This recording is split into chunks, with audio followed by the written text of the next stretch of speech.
वे नगर के बीचों बीच बने उस तालाब में कूद पड़ा, जिससे वो उस सुंदरी के साथ अपने नगर के उद्यान के तालाब में जा निकला। वहां अपनी प्रिया के साथ आए राजा को उद्यान के मालियों ने देखा और प्रसन्न होते हुए उन्होंने मंत्री दीर्घदर्शी को इस बात की सूचना पहुंचाई। अपनी इच्छित स्त्री को साथ लेकर आए राजा को मंत्री बड़े ही आदर के साथ राजमहल में ले गया। मंत्री ने अपने मन में सोचा, राजा ने इस अलौकिक स्त्री को कैसे प्राप्त कर लिया, जिसे मैंने क्षण मात्र के लिए आकाश में चमकने वाली बिजली के समान देखा था। सच है कि विधाता जिसके ललाट पर जो कुछ लिख देता है, वह कितना ही असंभव होने पर भी उसे अवश्य ही प्राप्त कर लेता है। फिर भी मंत्री ने जब राजा से उस सुंदरी को प्राप्त करने के रहस्य के बारे में पूछा, तो राजा ने बड़ी प्रसन्नता पूर्वक सब बतला दिया और बोला, अपनी प्रिया को मैं इतने कष्ट उठाकर यहाँ लाया हूँ, अब वह हमेशा यहीं रहेगी। उस दिन दीर्घदर्शी जब अपने घर वापस आया तो उसी रात सोते समय हृदय फट जाने से उसकी मृत्यु हो गई।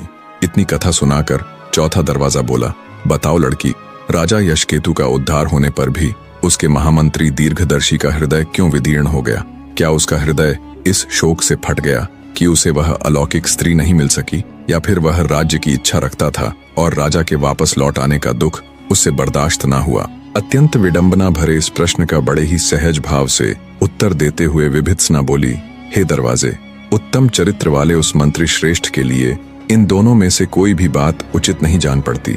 इसके विपरीत उसने यह सोचा होगा कि जो राजा केवल साधारण स्त्री में लिप्त होकर राज्य को भूल गया था, अब उस अलौकिक स्त्री के आने पर उसका हाल क्या होगा। मंत्री ने राजा को फिर से राजकाज संभालने के लिए जितना प्रयत्न किया, जितना वो देश विदेश घुमा फिरा, आखिरकार सब उल्टा ही पड़ गया।